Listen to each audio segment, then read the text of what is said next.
Yen pancen Jinggawati kene apa? Wanci kaya ngene kowe ana sak tengahing alas saya tawang-tawang tangis. Ana apa, Nduk?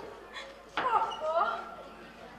Angken kula nika dumugi wonten sak tengah alas nika. Ya. Jalaran Kabupaten Granti nika bedah, Bopo. Don. Kabupaten Granti bedah.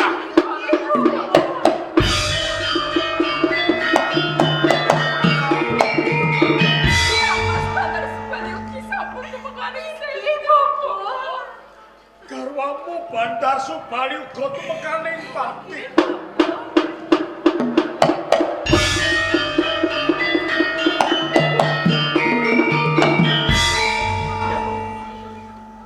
Yen ngono ora singlar. Saka rasa batinku pancen niatku aku tudun saka gampir seketi pengen tilik. Krono atiku pirang-pirang dina ora penak. Saya meneh sakwise sikilku ngambah ing bumi Granti, saya nratap jebul ora sisip ana kahanan kaya ngene. Kala res, Bopo. Jinggawati, kene. Yo mbok menawa wis ginaresing Gusti King Murbeng jagat. Mung cukup sakmene anggone uripmu bebrayan lawan Bandar Subali. Ning kowe kudu eling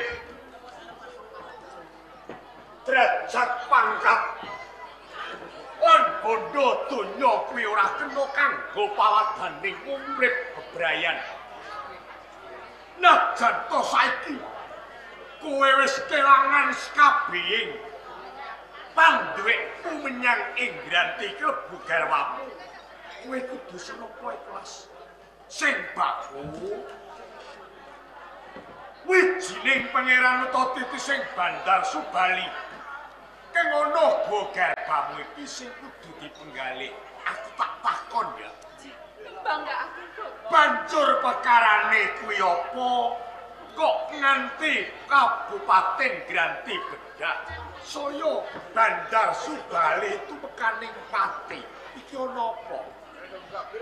Kala semanten Mas Bandar Subali menika, Bopo, dipun pejahi kalian salah sawijining pawongan. Sing mateni kuwi sapa? Kowe ngerti? Ingkang aran menika Joko Mercu, Bopo. Loh, sing mateni Joko Mercu.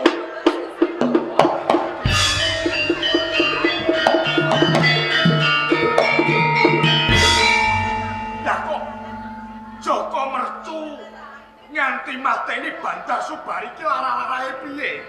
Piyambakipun menika boten ngendika kok, Bopo. Lajeng mlebet wonten ing Mas Sari moto-moto dateng kanggo Jinggawati menika, Bopo. Wis ngene wae. Murih gancaring lakon ya. Lan keselametaning Jinggawati ki lagi ngandhut kono kanthi bali menyang Gambir Seketi.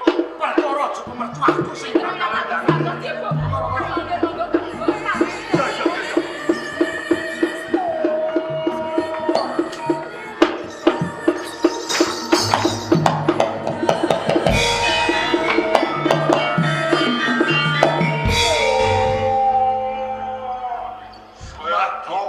Gito lakumu. Kaya kuwi bujung sawening pawongan. Bener, sapa kowe wani kanggo lawung perkara. Aku ora kepengin nyampuri perkaraning liyan. Nek aku ngerti ana wong nguja marang hartaning Kanson. Nguja marang Anggara. Kowe sing ora ndak senengi kalbu kowe. Ming temo lambemu kowe. Kenal wae tuwa pemleh sanak kabeh. Joko Mercu. Dewa liya daya. Kowe kudu mikir ora. Yen ora kudu mikir kepeksa. Aku garuk-garuk aku Apa ombe getih? Kowe kena ngucap kaya ngono Joko Mercu. Merga mripatmu wis ketutup marang gebyaring donya lan derajat pangkat. Saya kowe danayuning wanita. Nanging Joko Mercu, aja ame-ame kasembadan penjangkamu. Kalamun to aku isih urip ning alam donya. Aja pungas tembungmu kapara. Mengerti yen to aku Joko Mercu yo kepoman Bupati Foto tunggal ing gambir seketik ajar pemengger pakartine ora kaya dapurmu. Aja ucapo kang moa. Kowe mikir apa ora? Sumingkir barengi uncati nyawa. Lakon dina iki malah ombe getih pangan dagingmu kowe. Telo!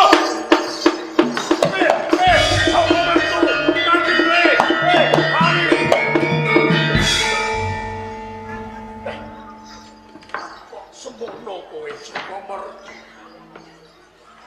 Pelangahku. Kowe ndak tundung saka gambir seketi. Cik men kowe bisa ketemu dalan kamulyan ning uripmu. Ning kabeh mau mrucut saka gendongan. Kapura saiki kowe dadi menungsa kang wuja marang angkara. Eling den eling. Wong kang wuja marang angkara Joko Mercu, wahyune bakal sirna.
wong bagus nganti mati ora bakal lali lakae lintang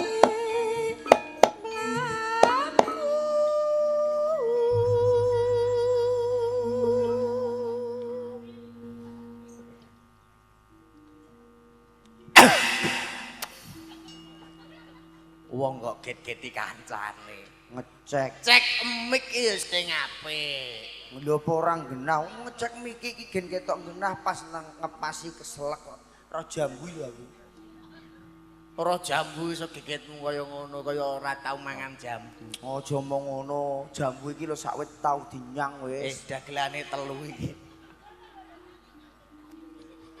wah guyu untu entek lah yo untune diplester tapi alhamdulillah luar biasa Mas awak dhewe sowan wonten ing laladan Bedingin aku malah wedi aku yo ketoke wong iki dagelan gak kepur omong saltoni iki lho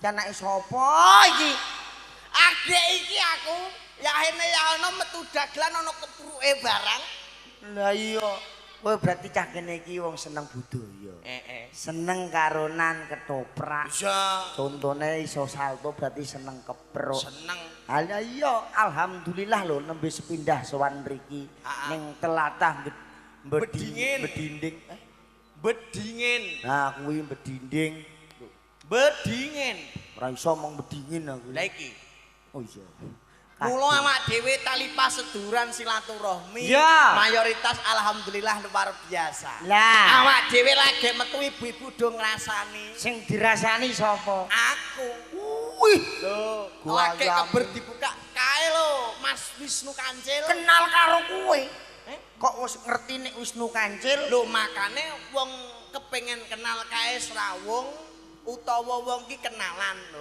bela terus piye to nek ngrasani tak dirasani ngene Mas piye kae lho Mas Wisnu Kancil dagelane Gilar Tribudaya tak sawang kaya Arya Saloka ngono tenan iki lho mbake sing ngrasani rupamu iki kupingem sing ora cetha adek ora cetha ora Arya Saloka apa Arya Selokan rupamu persis tikus ngono kok tikus piye tikus got iki kok ya mangsamu wong perkara dirasani ngono kok bangga lho mayoritas paling ora yo seneng kowe trimo dirasani lho aku tau ape dirabi wong kene moh tenan wong Bedingin kene ape dirabi dipek mantu wong kene moh aku kok mau sebabe apa Mas padahal lho pakane karo aku seneng mbokane karo aku yo seneng apik anake yo wong sugih kok ora sida babe perkara apa moh Mas aku ora doyan adek ora doyan anake lanang lanange dhisikno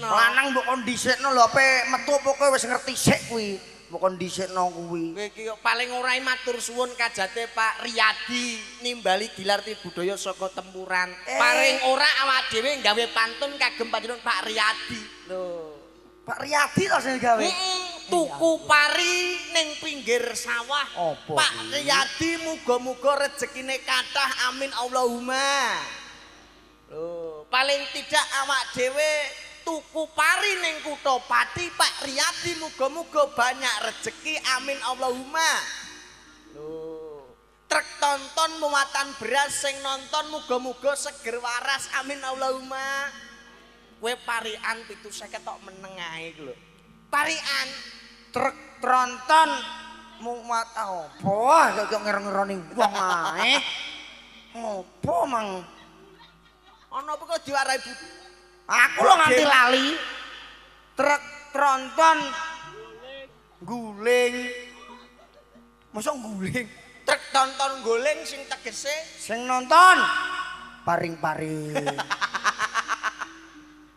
dagelan kok dermis salah ya ditibakno guling truk tronton muat pari lah sing nonton gelange gede sapa kowe nek piyae mriki lho Dik paribasan gelange grembyong lah ora patek pamer ora kaya bojom kene bojome kalungan 3 gram oleh mlaku dilek wong ngene kok.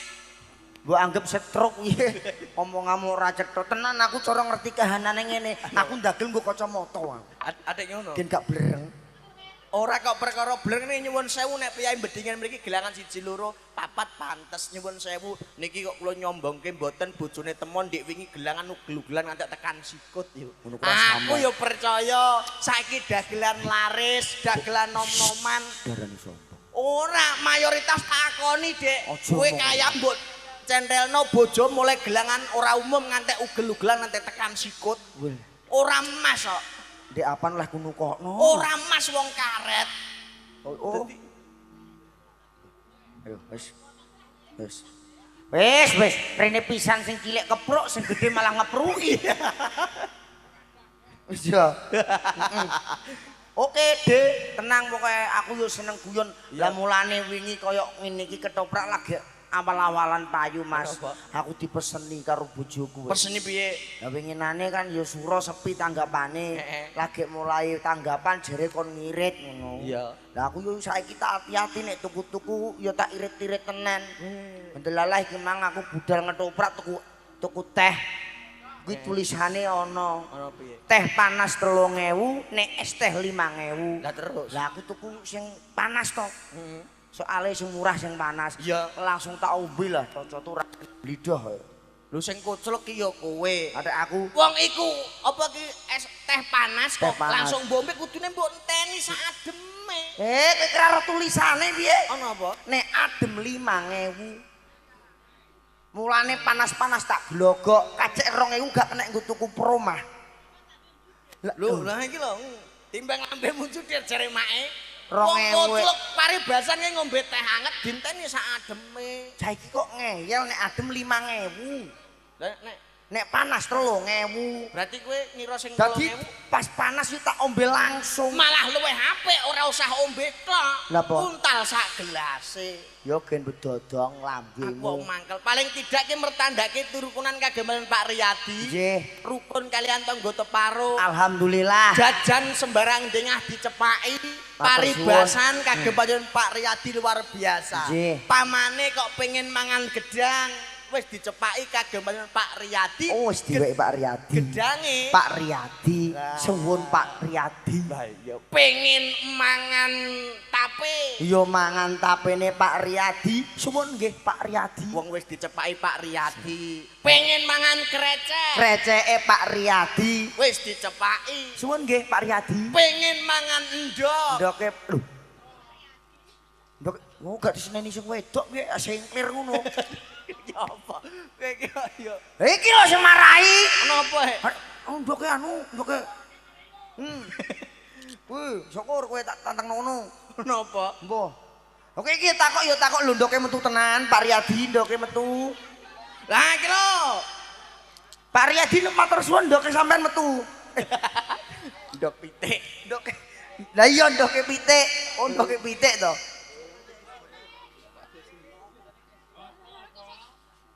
Iki lho, Mak Dik. Anu Cil, Piye? pas tangane ndapuk dan suarane kucing-kucing. Nyuwun sewu paring asma Ibu sinten, Bu? Bu Din. Tapi luar biasa, Mas. Apa? Piyai bedingen ngeten iki nonton ketoprak do padha nganggo jilbab utawa kudung. Ngeten Alah. iki nek teng griya nggih kudungan yo. Nggih, Mbah. Alhamdulillah. Nek teng griya kudungan terus nggih, mboten nek pas nonton ketoprak tok nggih. Alhamdulillah. Tapi luar biasa, Mas. Iya. Sing penting aja kaya mbokku. Lah, mbokmu? Mbok kuwi parek kudungan nek budal ngarit tok, Mas. Lah kok ngono? Jare tak takoki, Mbok, wong kudungan ada ape budal ngarit ya, Mbok. Nganu le ben ra kena GTL ngono.